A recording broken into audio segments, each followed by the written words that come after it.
Hello everyone, আসসালামু আলাইকুম। আবারও নিয়ে আসলাম আপনাদের মাঝে আরেকটি ভিডিও।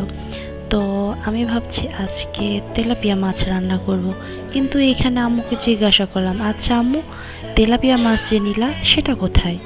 তো আম্মু তখন আমাকে হেসে বলল, তুমি রান্নাঘরে গিয়ে দেখো, তোমার জন্য রেডি করে রেখেছে।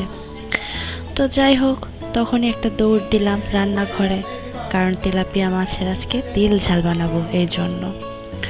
তো ভাবছি এবার রান্নাটা না হয় শুরুই করে দেই। তো চলুন রান্নাটা শুরু করা যাক। এখানে প্রথমে তেল দিয়ে নিব, কিছুটা তেল দিয়ে দিলাম। এরপর দিব পেঁয়াজ কুচি করে নিয়েছি, টমেটো কুচি করে নিয়েছি, কাঁচামরিচ। তো এগুলা সব কিছু দিয়ে দিব। তেলটা গরম হয়ে গিয়েছে, তো তাতে এগুলা দিয়ে একটু নাড়াচাড়া করব, হালকা ভেজে নিব আর কি। তারপর এখানে নিয়েছি আমি জিরা, কিছু গরম মশলা, সেগুলো দিয়ে দিব। তারপর ওটা ভেজে নেওয়ার পরে আদা রসুন বাটা দিয়ে দিব। তারপর ভালোভাবে এটা কষাতে হবে।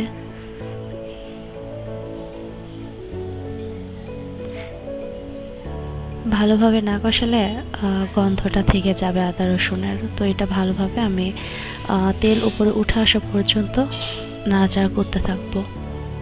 তো তারপর দিয়ে দিব এখানে জিরা গুঁড়া, তারপর দিয়ে দিব ধনিয়ার গুঁড়া। তো এগুলা দিয়ে আরেকটু নাড়াচাড়া করব।